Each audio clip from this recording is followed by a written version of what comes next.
gauge rake for application. Okay, so this is a typical gauge rake that's available. This one has adjustable cams that can go from 3/30 seconds up to I think 3/8 of an inch. You can get individual cams at a specific thickness, and those cams hold that rake above your substrate so we can get a consistent thickness. Now our stick, we're going to have a wet spot that's going to stick to our tool. It's going to set up different, right? And the most important thing is if you don't apply it consistently, how can you judge how much product you need for that job, right? So you want to make sure you have the right amount of yield or the right product for that. Now what Al's going to do, he's just going to pull that rake back. It's going to leave it at that predetermined thickness. With these cams on the edge, you want to be careful when you're working your edges. Do not let that cam fall off the edge, because then it turns into a scraper. Very easy to do, and it's very easy to miss when you're worried about the clock and getting this product out there, okay? Even though I mentioned it, he'll probably do it once. Maybe on purpose. So, nobody's asked me yet, but we gave you a range on that mixing water. We're at the higher end of this range. The reason I know that is when we, I'm sure somewhere, but then as you start moving, it'll go a little bit quicker for your application. In this patch, as it kind of rolls over, we're going to try to leave a little ridge or a high spot outside that. Come back and address any lines that we may have from that gauge. So what he's doing, turning it, making those marks, don't worry about that. Okay, we don't need this, again, we don't need it nice and tight like a finished round slab. When we stamp it with our tools, that tool is going to make that impression. It's going to tighten that surface up. Okay, give us that nice detail like we get on the concrete. What we want to do is make sure we don't have any ridges or high spots or any openings from that gauge rake. Okay, so once he's done with that, we're going to come back with another tool that you saw yesterday called the magic trowel, and we're just going to lightly. Take a steel trowel across this right now, we're going to pull that product. Okay? Because there's going to be a lot of resistance, a lot of friction on that wide trowel. We're getting away with this magic trowel because the product was mixed at that higher end, right? That 4 3/4 quarts of water. This was out in the sun in August. By the time we dump out a wheelbarrow and we rake it out, it's going to set up a little bit more, where we're going to need a finishing aid before we get back to that 200 square feet in our magic trowel to smooth it out. So we've got a product called Trowel Glide. It's a finishing aid. It's in concentrate form. You mix this 9-to-1 with water, put it up in mix it up in one of your pump-up sprayers, and then you'll mist the surface prior to pulling the magic trowel across it. Okay. Another thing that's going to do is that's going to buy you a little bit more time, especially if it's windy out.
Talked about this product being real sticky.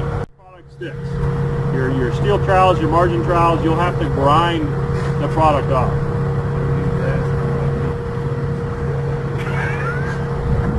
So again, we've got the large random flagstone. We've got the different colored handles on here that denote the different pattern or configuration of the stones on the face. just like with a lot of your patterns, we've got these larger pieces that are roughly 2 feet by 4 feet, and we've got the other ones that are 2 by 2. Our only goal here is to break up some of these long lines as we go to create maybe a T rather than a bunch of L's or straight lines, so this pattern doesn't track. Other than that, you can rotate this tool, both of them 360 degrees, and they will interlock.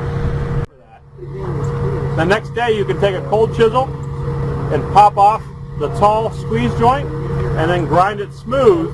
Because there's no aggregate and it's less than 24 hours old, with a diamond blade it'll grind like butter. And you don't have to worry about touching up that joint because it's integrally colored, and again, there's no aggregate, so you don't run into the problem like we did yesterday of having to brush the joint. So very, very easy. We've left a squeeze joint or two on the wood plank to show you how we deal with that. And again, we've got all edges here, so we got 2 mats, and then we're just stamping with a smaller one around the edge, so it's a little cumbersome compared to, you know, doing a 10 by 20 or a 20 by 30 area. Margin trowel and scrape it off, and then you can come back and stain it a matching color.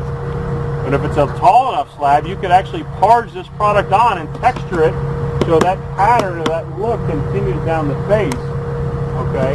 It's a liquid release for this. You can use it. The bubble gum, the one I'm familiar with is basically like this. It's a solvent based. But as long as it's a liquid release, you just want to make sure it's not a oil based, and then that's going to leave a residue. We've got a coloring process. So another benefit to the clear release that we're using with this grout is when we pick up this tool like Anthony's doing right now, he's leaving it in place, but he's peeling up that side so he can see what kind of impression he made. Because we have that clear release, we can notice that immediately. We don't have to guess, did we put down too much powder, or did I really stamp good enough impression. We can tell in there to get that stamp all the way down. But again, you can immediately tell what kind of impression you made, and that allows you to get off that job a little bit quicker and provide a better look. And when we're pulling a tool up like that, I think we mentioned it yesterday, but it's very important that you always stand on that tool, especially these larger ones. If he was on the tool next to it and he pulled that corner, he's going to twist or slide that, and it's going to be very tedious to repair. It's possible, but then you're spending more time in that area while the rest of that job's setting up.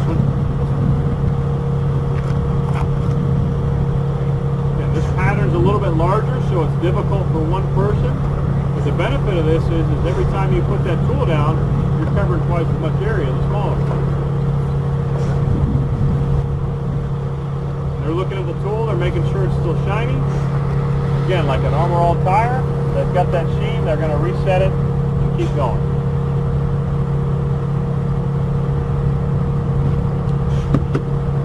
Now they both want to hold this edge up. Make sure you have enough product on your edge to receive that texture. Spend a little more attention when applying that on your edge to make sure it doesn't fall off. Talking about Thin-Crete in larger areas, it's very easy to tape and mask off and do borders to break up sections.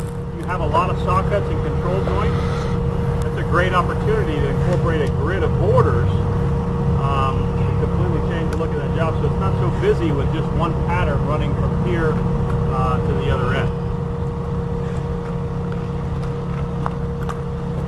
We pick up the rest of our tools, make sure we got a good impression.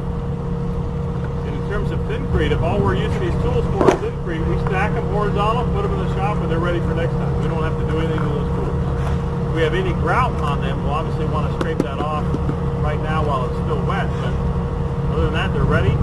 That excess release that's on them right now will eventually evaporate, and they're ready to be used on the next job. Again, we've got an area here where it looks like we maybe got a little thin in the corner, bigger texture skin, right, which doesn't have any grout lines. You just emphasize a little more texture in that area. Just like concrete, the more you step on these tools, the more moisture you're going to work up, right? So if you're on that pad, or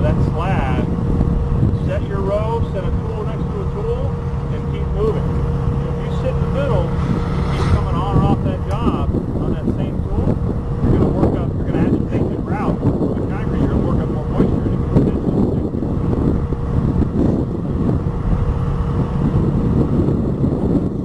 I think we got on it right at the right time. Do you have anything stick, Anthony?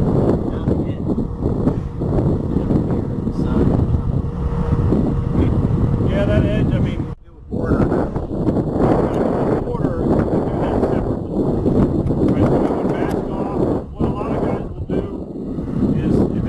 Border, they'll measure out 8 inches and then run a piece of duct tape there. Right? They'll snap a line, put some duct tape on it, and mask off maybe 2 feet with plastic sheeting.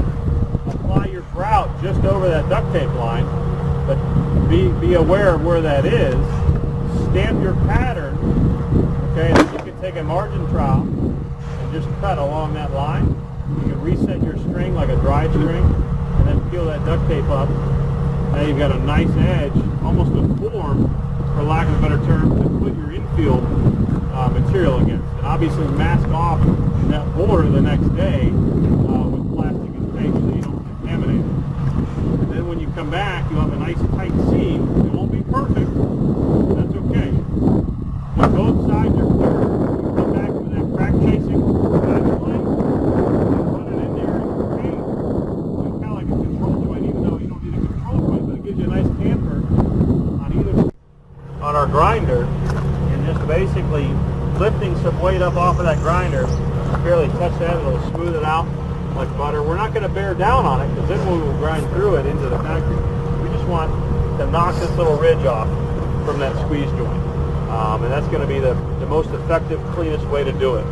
We've got a larger one right here that was folded over. Okay, if we come back tomorrow with our margin trowel, we can actually pick that up or grind that off because there's release underneath there, so it's not going to bond to itself because it's got a layer of liquid release. So we can clean all that up. Less than 5 minutes we can have this area detailed tomorrow, ready to be antique. Residual release either by the sheen or if the water beads up in that area. But let's say it's the second or third day that you come back, that release is going to be dissipated or evaporated. Detail your joints. You can spray on your antiquing agent, and as soon as that dries, you can seal it. Okay. When I talk about antiquing agent, I'm talking about this product in a sprayer, and we're going to spray it on this pad that's been out here for over 2 months now. It's water-based. You don't have to worry about fumes. If you're dampen it with acid stain and just rub the high spots of that grain and create a completely different look. When you spray your acid, which we'll get into later, you get about 250 square feet per gallon. You could double that plus just by rubbing the surface.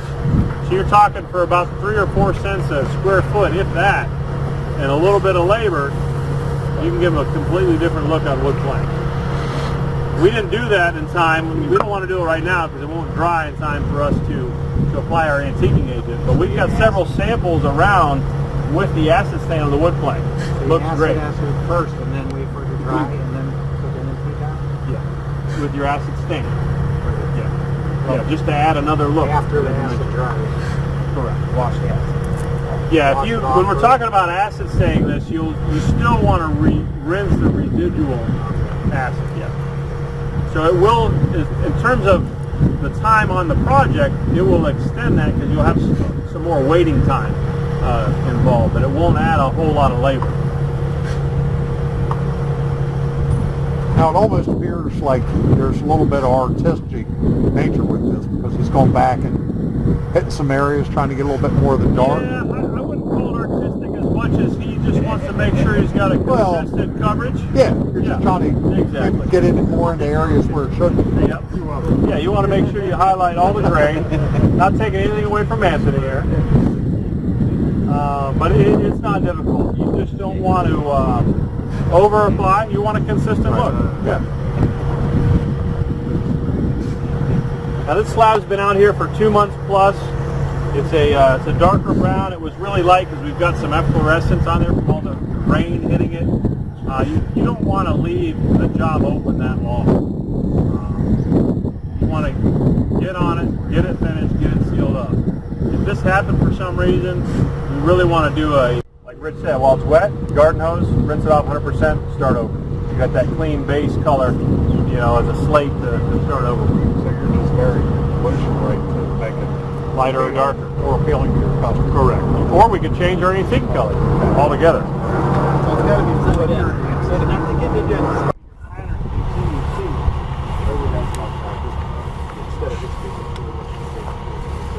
So again, we've got our standard clear seal, okay, that we've been using for the past day and a half now.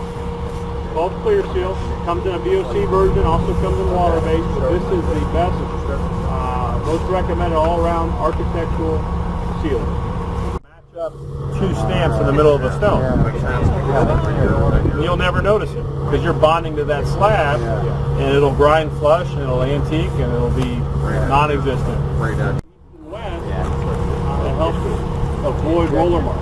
Okay, one coat recommended, especially if we're talking around full decks or areas that become wet. Less chance of slip issues with one coat, because obviously the higher you build that product, the more sheen and the more slippery it can become. And that's why we also have that non-skid additive called Sure Grip that can be mixed